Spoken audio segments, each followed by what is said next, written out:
Hello, everyone, and welcome. Thank you for joining us.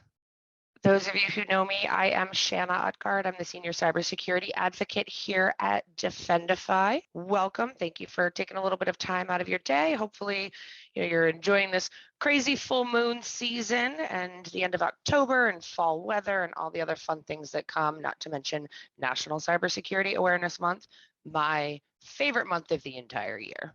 So we are going to have a little bit of participation in this webinar. It's not just going to be the Shanna show, luckily for you. So we'll have a couple polls. Take a second also to locate that Q&A section. So if, as we're going through some of these topics and stories, something comes to mind and you're like, oh, I want to learn a little bit more about that, or you have a follow-up question, go ahead and drop that right in the Q&A, and I will also be moderating that. You ever seen like the spinning plates, guys? That will be me today. So if you are not familiar with Defendify and who we are your all-in-one cybersecurity platform, award-winning. We are up to 20 awards so far in 2021 alone, trusted by thousands of users across 20 different countries, backed by industry-leading investors, and we have an incredible team of experts, including the former CIO of the CIA, one of Obama's cybersecurity advisors, just so many brilliant people that are giving us some advice and guidance, because it is a very difficult market out there right now for cybersecurity. All organizations are under the gun. When I tell people that I work in cybersecurity, I can just immediately see them glaze over and kind of back away slowly, because the first thing that comes to mind is complicated, expensive. There's just so many acronyms, compliance requirements. Everything is just changing all the time. So it can be really frustrating and difficult to deal with. So that is why we are here. The other thing that I hear a lot about cybersecurity is, oh, well, we're just a smaller organization. We don't have any information that cyber attackers would be after.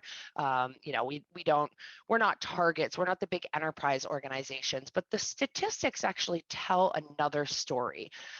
Organizations with 500 employees or less, that's the definition of small business. Although I don't think if you tell a 400-person organization that they're small, they would necessarily agree with you. But that's the stat there. But 50% of all cyber attacks nowadays are targeting small businesses, and 68% of all small businesses report having experienced a cyber attack in the last 12 months. So we're going to launch our first poll here. As I mentioned, this is going to be a little bit of participation here. So first question that we have on our poll is, has your organization ever experienced a cyber attack? So our options here are yes, no, and I'm not sure. So go ahead and throw some votes in there. We'll get kind of a pulse and see what our audience says and where the statistics kind of lie. We see the ones on the screen, but it's more fun to find out from our audience themselves. So we've got a bunch of you in here. Let's see what we've got for some results here. We got a good amount of questions in here, so we'll end the poll and we'll share some results. So yes came in at 57%. So those are the people of you that say, absolutely, yes, I have had a cyber attack at my organization. No was at 14%, so that's pretty low, which is good. I like to hear that. And then we've got 29% of you that said, I'm not sure. So maybe by the end of this, you'll kind of have a better picture of where you stand and if you've had a cybersecurity incident at your organization.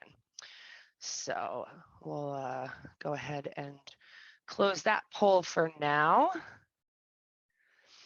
This is a fun story that we shared just today in our internal communication here at Defendify. So ransomware group targets country's largest candy corn manufacturer. So even our beloved Halloween candy is getting attacked by cyber threats right now. So when we talk about these cyber threats, where they're coming from, there's four main types of cyber threats. So in the top left corner, we have cyber criminals who are causing their crimes to make money. That's a big majority of them. In the top right, we have our hacktivists. So these are people that are causing their crimes because they don't like a certain, organization, what they stand for. Anonymous is a great example of the hacktivists. In the bottom left, we have our nation states. So these are, either individuals or countries that are attacking the United States. We're doing the same thing in the opposite direction. Some of the assets they're able to obtain are considered, like national property. When I first started giving this presentation almost 3 years ago, people used to tell me all the time, oh, that's not happening. But now we're seeing it in the news all the time. So now they believe us. And in the bottom right is the threat that not a lot of people talk about, but is one of my favorites, is the insider threat. Insider threats are current or former employees or contractors who have or had valid access to the network and data. Their actions could be malicious. There's a great story about a woman deleting her entire company's Dropbox account, which she did face criminal charges for. So that's a malicious insider threat. But oftentimes they just do things by accident. Let's say that I'm going to send an email here, and I'm going to send it out to John, and I start typing JOHN, and I hit enter, and it auto populates John, and I fire that email off, but I just sent it to the wrong John just because I was moving too quickly. I wasn't intending to become an insider threat, but I just sent sensitive information to somebody who shouldn't have it. In one of my past lives, I used to be a real estate paralegal, and I wired $2.1 million to a cyber attacker, which is how I got into cybersecurity. But I used to receive full closing packages for clients that were not our actual clients. And if you have bought a house at any point in your life, you know that in those loan applications and all of the bank documents, there is your entire sensitive, profile, all of your financial information, your personally identifiable information, pretty much everything about you is in one of those closing packages. And we would get a whole one from another bank that wasn't even our client. So it happens more frequently than you would think. So when we think about, that what we're protecting here in an organization, all organizations have some type of sensitive data. One of the things that comes to mind most for people is credit card information, but it does go a lot further than that. You have a lot of personally identifiable information that is, stored on your systems. You could also have company IP or trade secrets, not only for your own company, but maybe for some of the clients that you work with. I've done a lot of work with law offices, and they store a lot of sensitive information about their clients in their systems, especially depending on what type of law you're doing. If you're doing like mergers and acquisitions or patent law or anything like that, even cases about insurance defense or something like that. You've got a lot of sensitive details in there.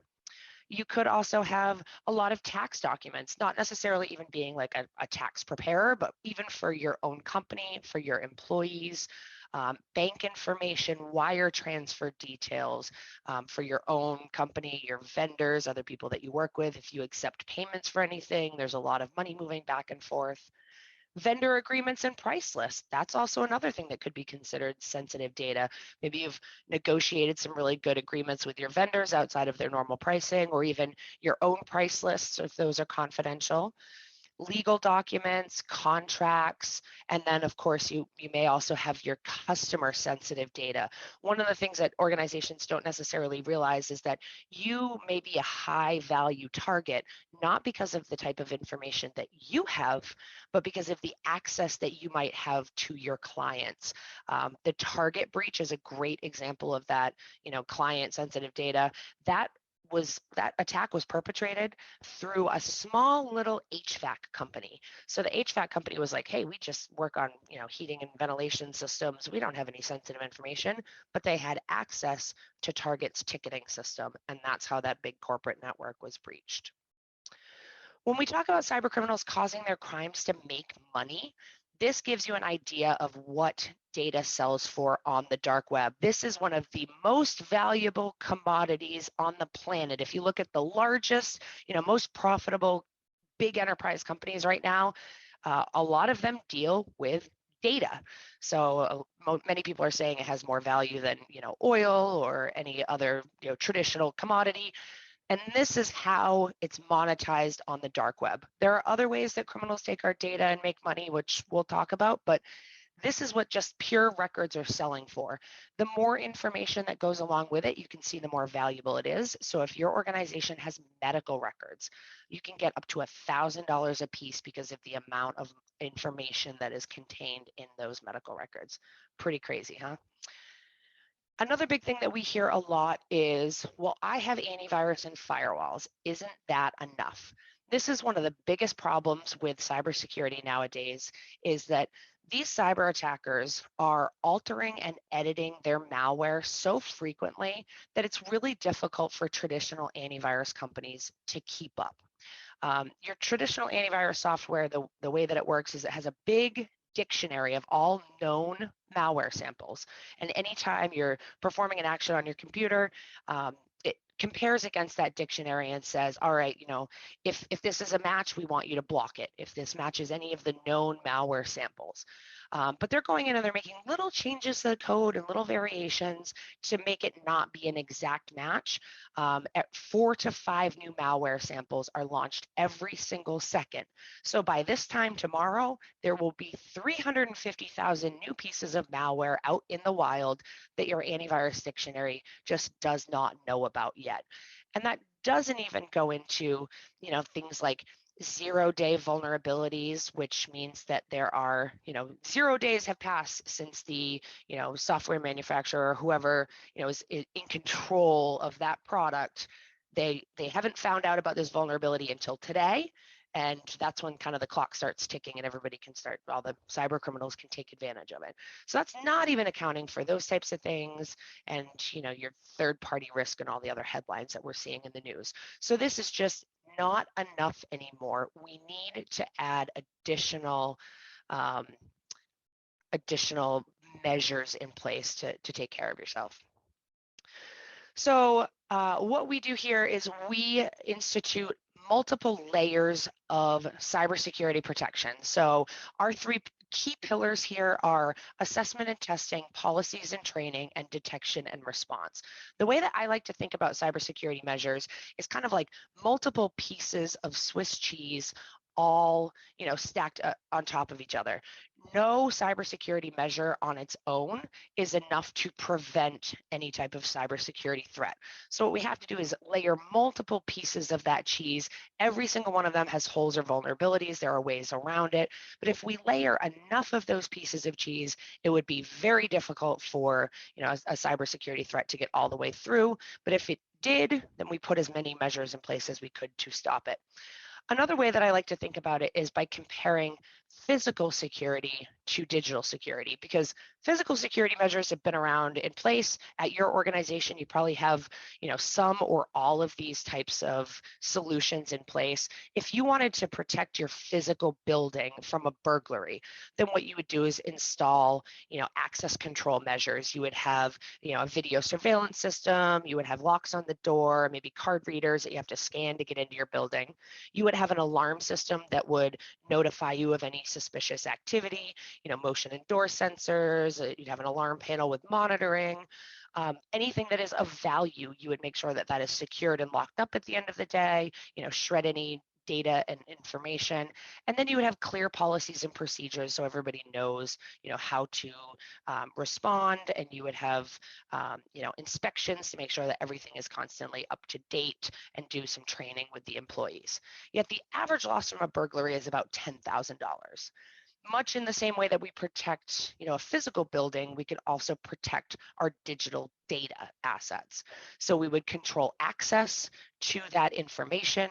We would have an alarm system that alerts us if there's any suspicious activity going on with 24/7 monitoring.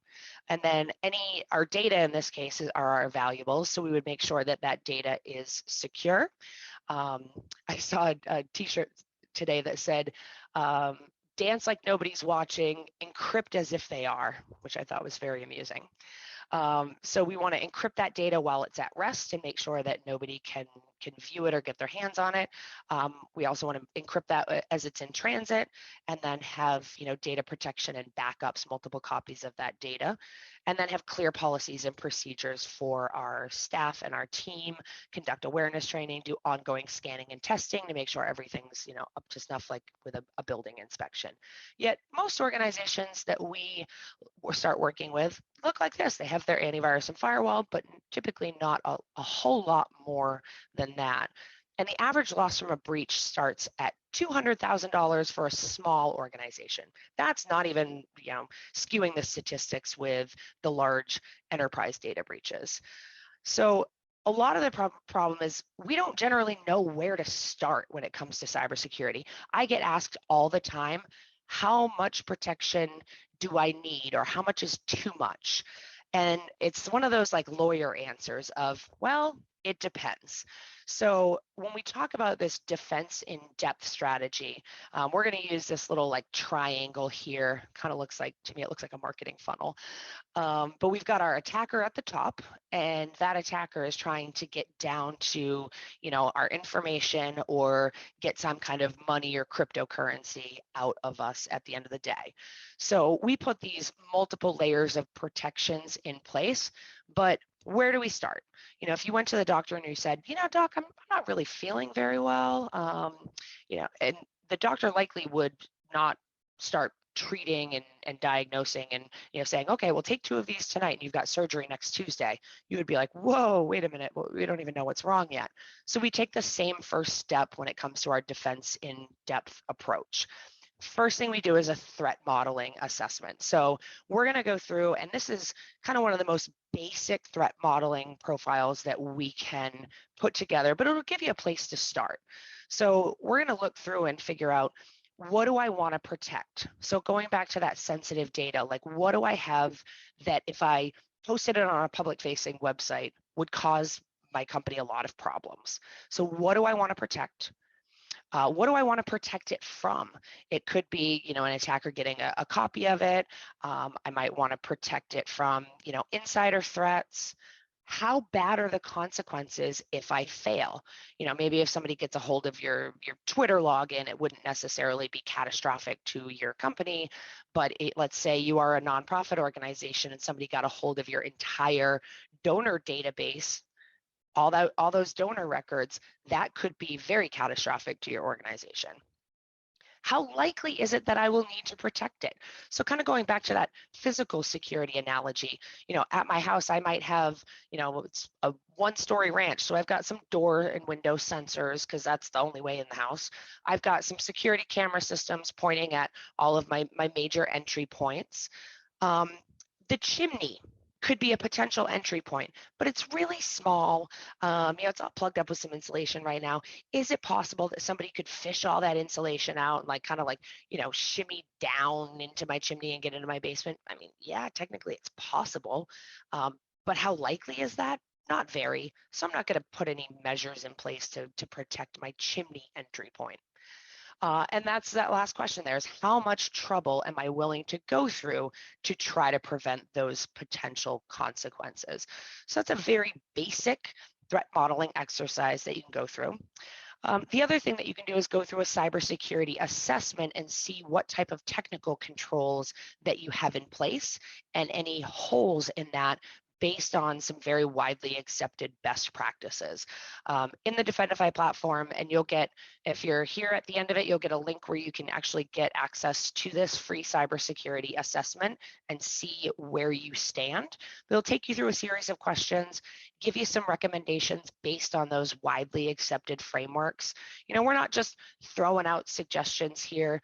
We map to several of the critical cybersecurity frameworks or guidelines and compliance requirements. So if you have to worry about NIST 800-171 or HIPAA or GDPR, or even if you're just looking for some basic cybersecurity best practices, we map all of those answers out so you can see where you have any holes. So once you understand, what data you're trying to protect and who you're trying to protect it from, you've got kind of a better understanding. When we talk about some of the hacker tactics and the way that they're coming after us, the more common ones that we see: social engineering, always a really big popular one. I like to call this people hacking. So, instead of coming after the technology, which is very, black or white, we're going after the people, because people have off days. We are emotional. We, are under deadlines and stressed out and working from home, and everything's just kind of crazy right now. So people are way easier way into the system than the actual technology. Most common social engineering practice is phishing. So that's sending out those emails, casting a very wide net, trying to get people to reveal some type of information. Back in the day, the big shotgun approach used to be the Nigerian prince who's got millions of dollars to get out of the country. Believe it or not, we do still see this quite often. But nowadays, that wide net phishing email is looking like it's coming from major services that people are using. A lot of Zoom. I mean, millions and millions and millions of people are using Zoom every single day. FedEx, a lot of shipments are going out. People weren't in stores as much, so there were a lot of deliveries occurring. Very common banks that a lot of people might use. So casting the wide net and seeing who might respond to an email like this. The other approach is something called spear phishing. So instead of the really big wide net that we're casting, spear phishing takes a little bit more time and research. They're on our LinkedIn, our company website, our Facebook pages, and they're gathering a little bit of information about us so that they can specifically target, just like if you think of spear phishing, specifically send that one spear through that one fish with that information that they gather. So, they're looking at your role within the organization, who you might report to, all of that information gathering ahead of time so that it's a much more crafted email. And when they do send that email to you, they're trying to get you to do one of four things. They're trying to get you to fill out a form, most commonly to divulge usernames and passwords. They're trying to get you to click on a link, which will likely take you to a malicious website, and often trying to, again, get some credentials. We'll talk about why. They're trying to get you to open an attachment. There are, some malicious processes that can run in opening those attachments, or perform some type of action, whether that is, sending a wire transfer, providing sensitive information, giving your cell phone number, buying gift cards. I'm sure some of you have probably seen a few of those over the years.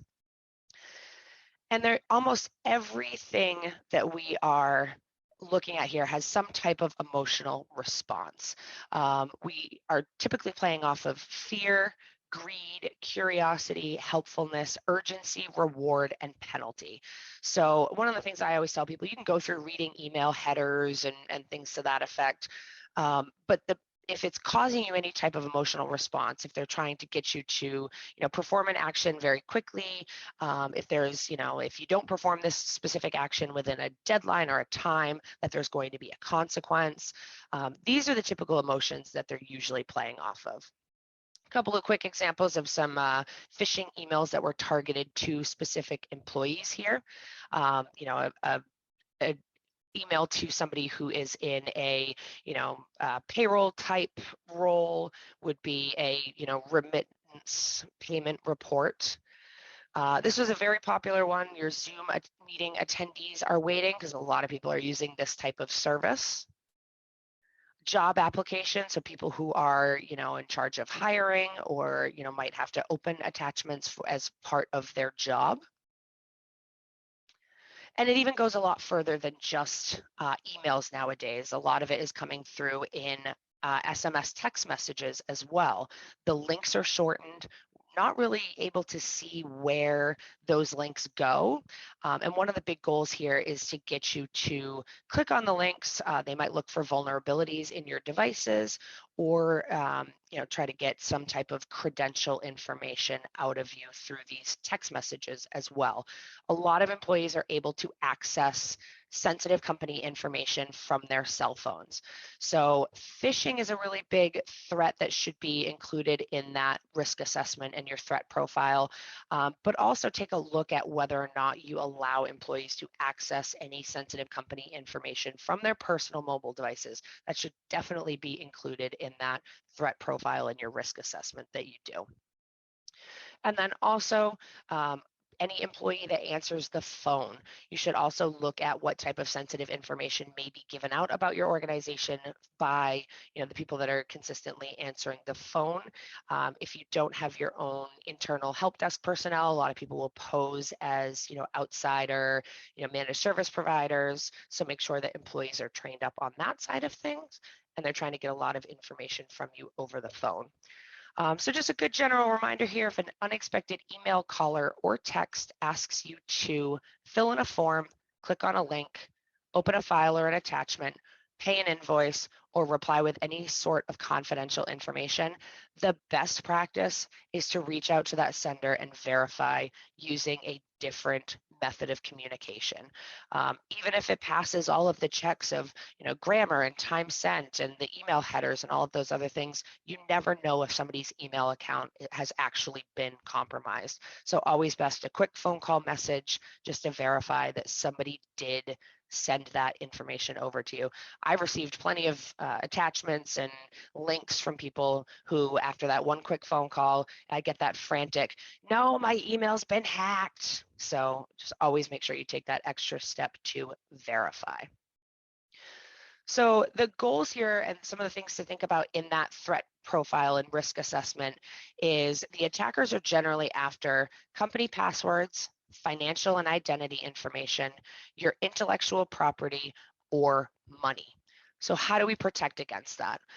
In our defense in depth model here, the next layer is our first piece of technology, which is usually what most people think about when they think about, guarding against cyber attacks. So we have a layer of monitoring, scanning, and filtering. So let's say when we've gone through that threat modeling and risk assessment, we have identified that phishing is a major threat to our organization. There's a lot of sensitive information that could be lost. A lot of risk to the organization if that happens. It's likely to happen, and the consequences could be pretty bad, and we want to protect against that. So a couple of things in this monitoring, scanning, and filtering layer. A lot of people have advanced email protections. So you might have, a spam filter in place, or even like a sandbox environment where if an employee clicks on a link or opens an attachment, it's, in a kind of a quarantined environment. Very advanced spam filters, but they still don't stop every single attack. We also scan for known vulnerabilities. In our vulnerability scanner, we also can scan against web applications, look for simple and default passwords. So what we're looking for here is any vulnerability in a device or application or your external network that could be exploited and give either initial access or also allow an attacker to move laterally throughout the network and get to those things that we have identified that are sensitive and need to be protected. So an ongoing vulnerability management program is extremely important. If you want to take that a step further, we can actually do penetration testing. So, kind of simulating an attack before, an attacker does that. On our level, we do internal, external, web application, and mobile application. A vulnerability scan is just going to show you potential attack vectors. The penetration test is going to take it a step further. We call it ethical hacking because we think that that's a bit of a nicer term to describe what it actually is. So one of our white hat ethical hackers will actually attempt to exploit those vulnerabilities. So, you may run a vulnerability scan. It's kind of like a security guard walking around the outside of, your building and looking for any potential entry points. You might have a back door that's unlocked and a window on the 14th story that's cracked open. The back door that's unlocked could potentially have catastrophic consequences. The window on the 14th floor may not be as likely to be exploited or may not gain access to anything super critical. Ethical hacking is going to show you what the consequences of exploiting that vulnerability could be. How the attacker would be able to gain access, how they'd be able to move around, what type of information they would be able to extract back, what the risk impact rating of that would be, and then also some remediation recommendations to make sure that that doesn't happen by a real attacker and not just a simulated penetration tester. Another service that you can implement first on the scanning, monitoring, and testing side of things is website and app scanning. There are a lot of third-party applications. A lot of these cyber incidents that we are seeing in the news are as a result of third parties and other services that are being used.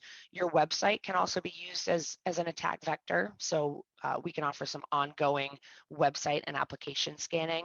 I've been seeing a lot of things out in the cyber landscape right now about making sure that you have secure APIs, pulling data back and forth, because that is also a potential attack vector for a lot of organizations. And then another scanning tool that we would recommend implementing is dark web or credential scanning and monitoring. So one of the easiest ways for these attackers to get into your systems is by inviting them right through the front door and giving them the information that they need, especially as everything has been moving to cloud services, and instead of having things like hosted on premise, where the only thing that's protecting a lot of our sensitive data is a username and password or a login, and hopefully multi-factor authentication. So this ongoing dark web scanning is a really important service so that you can stay up to date if any of those employee credentials or logins are compromised. This is one of the difficult things, is even in cybersecurity, if we do everything right based on best practices and recommendations, there are so many things that are outside of our organizational control. This right here is a list of some of the largest breaches that have occurred in recent history. You see the middle column there are the number of accounts that have been compromised. On the right-hand side there is the information that has been stolen.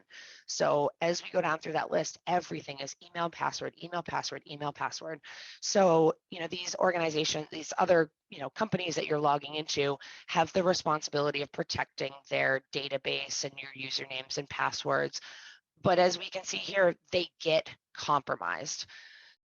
The other thing that they might do is just ask your employees for their credentials. You get an email, you click on the link, it takes you to a site that looks like Microsoft, but it's not, and saying like, oh, you have some emails that have been quarantined, or your account is going to expire, and it will take the employee to a site that has all the correct logos and looks like it's supposed to, and on the back end these attackers are just capturing all of the usernames and passwords as the employees type them, so they're harvesting them here. They'll also try just the most common passwords.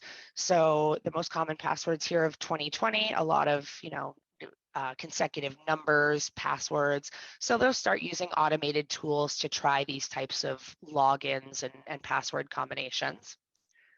The other thing that the attackers will do is just try to guess your passwords. So if your login information includes any of these types of details, like your pet's name, your kid's name, your birth year, your birthday, your kids' birthdays or your anniversary, your hobbies, your favorite sports teams, that is a lot of information that can be gathered through your social media profiles. So please, not any public participation here, but think about the passwords that you're using for all of your accounts. If they include this type of information and you also have social media profiles, it can be very easy for them to plug that type of information into some automated tools and try every type of combination to try to gain access to accounts. And the bigger problem comes into play with password recycling.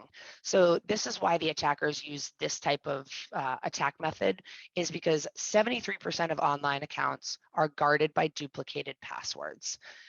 How this works in real life is the attackers go in and they go to one of those major breaches that we've seen. They take that password database and they look and they see there's a company organization with a Dropbox login. And I might be using Shanna@company.com and my password is sunshine123 exclamation point.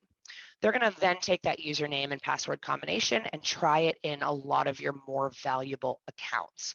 So considering all of the cloud applications, we're really only protecting a lot of these, assets with just that username and password combination, and employees are recycling passwords. So I would definitely encourage you to take a look at your password policies. If you do not have a company password manager tool implemented, or even better, single sign-on, that would be fantastic. But this is a very inexpensive solution that can reduce a lot of risk in your threat profile and risk assessment. This having a requirement that employees create unique random passwords for all of their sites that they log into, which asking somebody to remember their unique passwords of 16 characters or more for every site they log into would be virtually impossible. So we want to give them some tools to help. Password managers will help them to create those unique passwords. If you're an IT administrator or even a managed service provider, you have a lot of visibility and can have some control over that in an administrative function to make sure that your employees are following some password best practices. But this will eliminate a lot of that password recycling. The other thing that if you are not implementing this most important thing you could probably take out of this webinar is multi-factor authentication. Next month, our topic is going to be focused all around cybersecurity insurance. This is one of the biggest requirements that we are seeing from companies who are either looking to get or keep their cybersecurity insurance. One of the first questions the underwriters are asking is, do you have multi-factor authentication enabled? So if you're not familiar, this is where you would enter your username and password, and then you would receive a second factor that you would have to enter in order to gain access to the system. It could be that you are getting an SMS text message, least secure option. It could be that you have an app on your phone that generates a rolling code that changes, every 30 seconds, and you have to enter that in. It could be a little hardware token that you enter into your computer, like a mini USB, or also biometrics. That is the other option for that second factor. So it's a combination of something that your username and password, and then something that you have or something that you are. So biometric face scan, fingerprint scan, anything like that would also count as a second factor of authentication. So most important thing if you are not implementing that in your organization, because that Dropbox to Microsoft password recycling would look like this instead, even if we're still using Shanna at company.com and Sunshine123 that they got out of that Dropbox breach. What would happen instead is they would get a message like this asking them to approve a push notification. And at that point, the attacker would most likely just move on to some lower hanging fruit. If you're curious, if you or your employees have any compromised passwords that are already out there on the dark web, you can do a dark web stolen passwords preview and see for both your email address as well as for your entire company domain, how many records or how many hits you would have on a Defendify dark web stolen password scan. So the URL is over there on the right-hand side of the screen. If you want to do a little preview, you can go to defendify.io or defendify.com/scan. We're in the middle of switching our domain over, and that will give you both your personal number of records and your most recent exposure, as well as your entire domain and when your most recent exposure was on your domain. So if you want to see how many passwords are already floating out around there, I encourage you to go run one of those dark web stolen password scans. So we've got that first layer of protection in place, our monitoring, scanning, and filtering tools. So thinking about how these attackers work, they're going on to our social media pages, they're doing the research, they're taking a look at our LinkedIn, they're looking for notifications about new employees so that they can specifically target them. They are looking for events that you might be at so that they can use that as part of their pretexting. Pretexting is where you come up with a pretext or a fabricated scenario to make your phish or your attempt a little bit more believable. So it might spoof looking like it's coming in from the co-founder of Defendify, Rob, and it's going to a new employee saying, hey, Shanna's out at the Channel Partners Expo conference, and booth is really busy. We need some extra giveaways. So can you go out and buy $1,500 worth of gift cards and send them back to me? I'm in meetings and she's in the conference. None of us are going to be able to respond. I just need you to get this done right now. So going through that threat profile and your risk assessment, we've identified phishing is probably a likely attack. The attackers are gathering that information that we're sharing on social media and sending this email in, trying to get us to perform a certain type of action. So also I might go in and I do my research on LinkedIn, and I might find somebody who works in, a payroll type role and send an email that says like, oh, I need you to verify all of this information. Please, open this document and verify that all of the information is correct and send it back to me. So in our next layer of protection, we have our user training, authentication. So some measures that you can implement here. Threat notifications, keeping your employees up to date on the way that the cybersecurity landscape changes. These are some examples of some way back threat alerts, but phishing emails, new ransomware strains, zero-day vulnerabilities, just staying up to date on how the bad actors are changing their techniques and procedures. Another thing, to have clear policies and guidelines for your employees of how they are expected to use technology. Acceptable uses, a technology and data use policy. Give them very clear guidelines and procedures so they know exactly what to do in certain scenarios. What is acceptable, what is not acceptable. We want to make sure that they have all of that training and development. And we also provide ongoing up-to-date awareness training. So as those threats change and the attackers are coming up with new methods, we want to make sure that our employees are trained up, and not just once a year. I can tell you how much things change over the course of a year in the cyber landscape, never mind week to week, month to month. So we want to make sure that they have very timely and relevant, engaging training that they actually enjoy going through. And that reinforce those best practices on a regular basis. And once they've been trained, they know exactly what is expected of them. They know what your internal process and protocol is. Then we're going to test and build up that muscle memory. So phishing training is extremely important to your overall cybersecurity posture. Fending off cyber threats is not generally something that every organization and every employee is going to have to do every day, to the point where it becomes something that's very comfortable and they're doing it on a regular basis. So ongoing phishing training will help to build up that muscle memory in recognizing when the attacks are coming in. It will also help your employees remain hyper vigilant. So the point of these phishing simulations is not to trick the employees into clicking on links. The point is to build up, their defenses in recognizing when they're coming in. If they click on the links or open the attachments, they're going to get a little oops screen. It's much better to fail a phishing simulation than it is a real attack. But keeping them just hyper vigilant all year round. I talk to a lot of companies who might have other solutions in place for phishing, but they have to manage everything themselves. So it turns into something kind of like me going to the gym every January. I have the best intentions and I have the gym membership, but I just don't use it on a regular basis.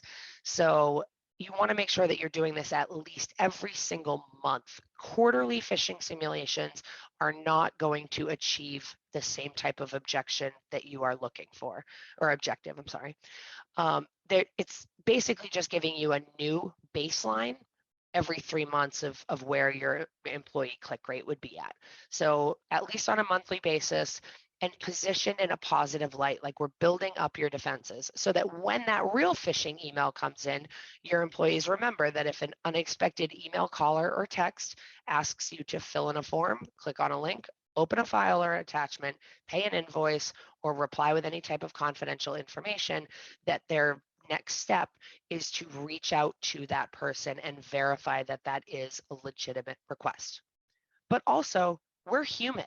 So a lot of the times that human firewall is not going to be enough to stop these types of attacks.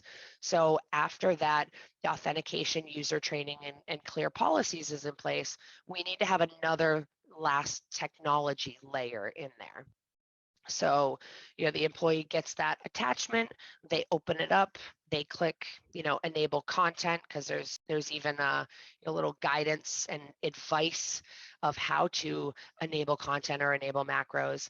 And then the little bits of code start running and it all goes downhill from there.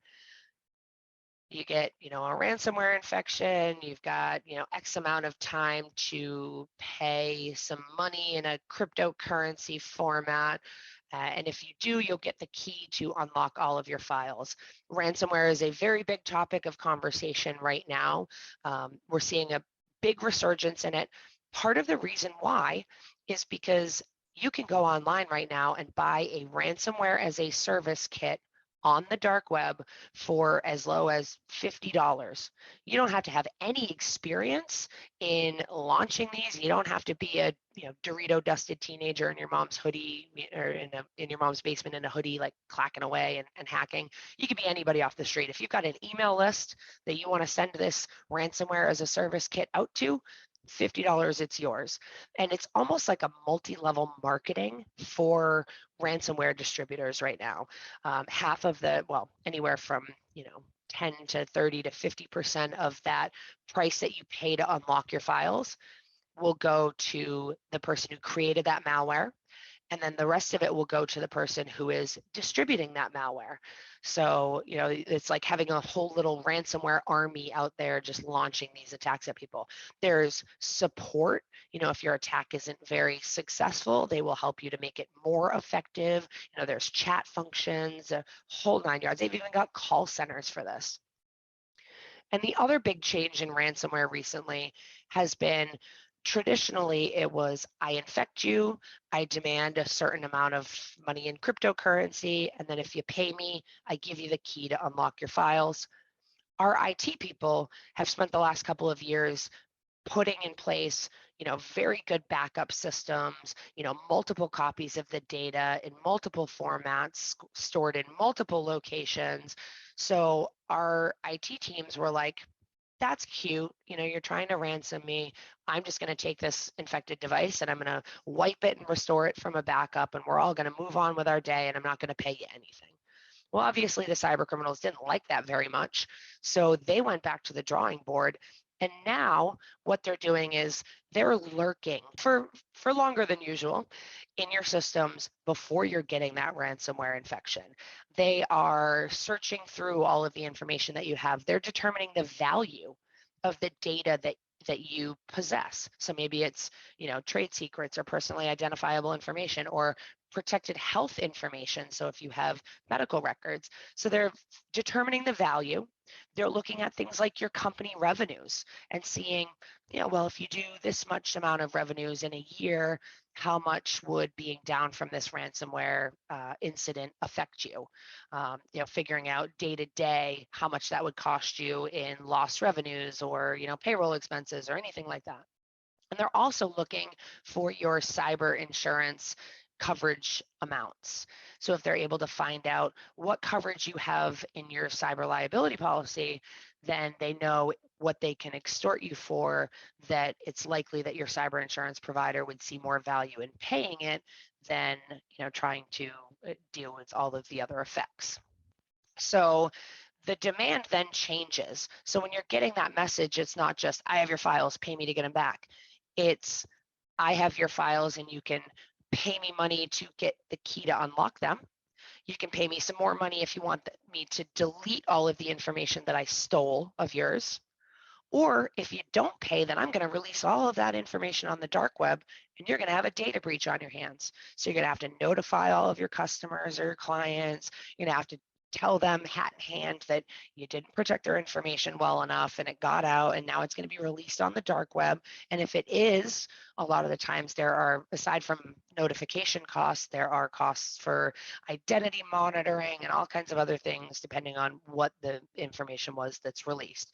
So it's one of those threats that puts you between a rock and a hard place where backups won't get you out of that situation. If you pay them, they're just going to continue to attack us, and you have no guarantee that you're going to get your files back, or that something bad won't happen down the end, or they might not infect you again. And if you don't pay them, then you got to take a reputational hit. You got to tell all your customers. So it's a very difficult situation to be in. Employee training really helps with not performing a lot of the actions that can result in a ransomware infection, not opening the attachments, not clicking on the links, doing that vulnerability scanning that we mentioned in the first scanning technology layer can help you see if there are any exposures in the perimeter of your network that could be used to deliver the ransomware. And the last line of defense against that is a very advanced endpoint detection solution. So hopefully, all of your devices are patched and up to date, and there aren't any vulnerabilities to exploit, and your, team has been trained. But we want to also have that advanced malware protection in place so that if something bad starts to happen, then we're going to notice a lot of those signs that there are some things happening here that aren't normal, user or device behavior, and be able to stop it at that last technology level before we get the, stuck between a rock and a hard place situation. So hopefully we'll be able to stop it there, notice any of that suspicious activity with that next generation endpoint, and full visibility too across your network. It's not just the endpoint protection. We have to see how everything works together. So, there could be activity that's occurring in your Office 365 account, employees clicking on links, rules being put in place, files being accessed on your servers, activity on the endpoint level. All of those different pieces working together will give you a full picture of what's happening in your network. The other side of it too is the response. I talk to a lot of organizations that are like, these are all great technology solutions, but I don't have the team to be able to manage it. The last thing I need is more alerts. So you want to make sure that you are getting a service that if the bad thing does eventually happen, that there are people on the other end of that have the capacity to be able to investigate, respond, contain, remediate, so that you're not just bombarded with alerts at 2 o'clock in the morning on a Sunday on a holiday weekend. And then worst case scenario, so even if we do everything that we possibly can, we have all of these protections in place. It's kind of like driving a car. You could be the best driver on the planet, but if I'm not, you could still end up getting in an accident. So same type of thing with cybersecurity. We put all of these measures in place to reduce our risk as much as we possibly can, but also sometimes the milk might get spilt. We can cry a little bit over it, but we don't have to throw away the whole cow. So we want to make sure that we do have an incident response plan in place to respond in the event of a security incident that makes it through all of those layers of Swiss cheese. So having clearly defined roles and responsibilities of who is responsible for which section, giving employees step-by-step response plans so that instead of a ransomware infection spreading laterally and infecting your entire network, maybe you're only having to quarantine and deal with one infected device. So giving them that clear step-by-step what to do to contain the fire, and then who to call and what to do next. And then the last piece of it, that little bitty triangle down there in the bottom, is we want to make sure that we have really good backups in place, stored in multiple formats, multiple locations, because these bad actors are going out of their way to make sure that they are able to blow up your backups before they're giving you that message. So we want to have very good redundant backups. We want to have that incident response plan and that incident response team in place, and then also have that cyber insurance policy. We're not relying on that as our sole measure of protection, but if you do get into a situation where a cyber attack makes it through all of those layers, you want to know that you are able to recoup any of the losses, have some assistance getting everything back up and running, and just have that, reassurance with that cybersecurity insurance policy. A rider on your general liability is not the same as an actual cyber security insurance policy. We're going to talk a lot about that next month because it's a big topic of conversation right now. All right, so we'll throw it out there here and see if there are any questions so far. So if you have any questions, you can go ahead and type them either into the chat function or into the Q&A. And I know it takes a little time, so if you've got some questions there, go ahead and type them in. So a lot of you are probably like, holy cow, that's a lot of information. So we shared a lot of the, threat actors and the way that they're going about causing their crimes, some of the things to consider in your threat profiles, your credentials, your phishing, and then also how to deploy a defense in depth strategy, the different layers to make sure that you have in place.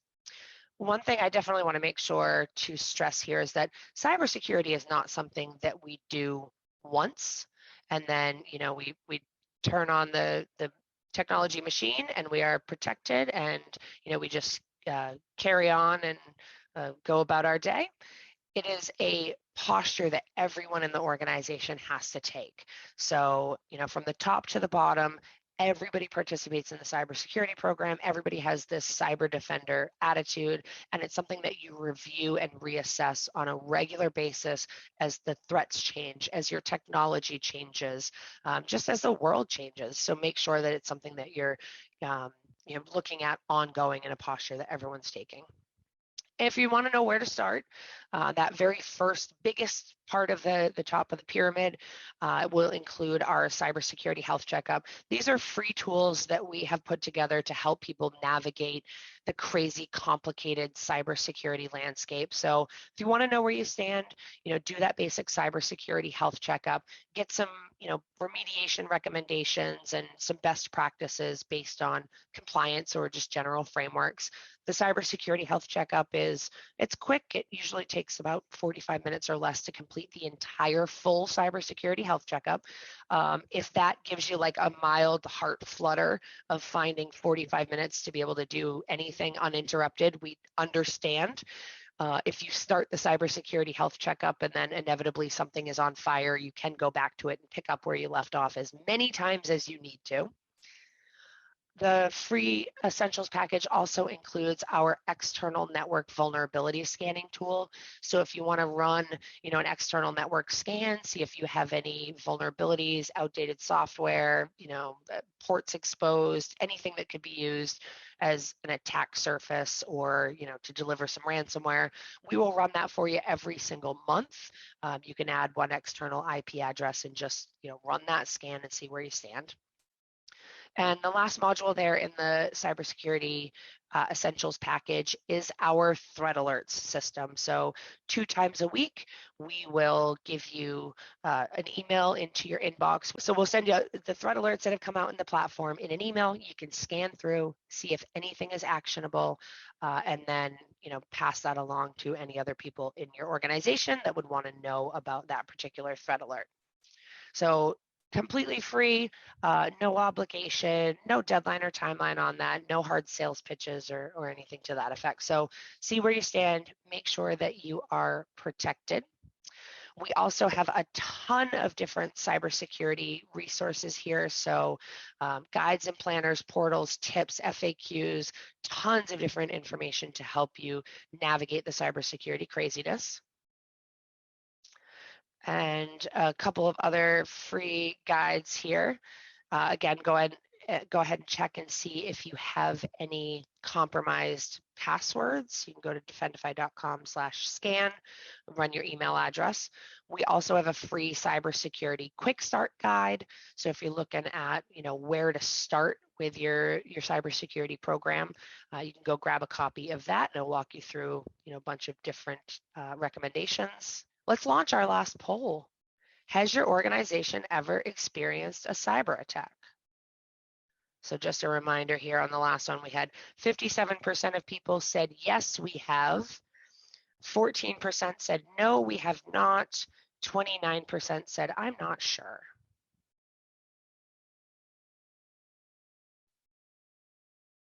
%20 now say yes, 60% say no, and 20% say, I'm not sure. Very interesting numbers. If you want to learn more, if you're not sure where to start, if you have compliance requirements that you don't know how to meet, feel free to email me. We'll give you some assistance and guidance and take advantage of those 3 free tools. Well, thank you everybody for joining us. We are at the top of the hour. If you have any questions or want to learn more about deploying a defense in-depth approach to your cybersecurity program, you can feel free to reach out to our team, sign up for that free essentials package, check your stolen password results, and just kind of get a good picture of where you stand, because you can't protect yourself if you don't know where you're starting. So until next time, stay safe out there.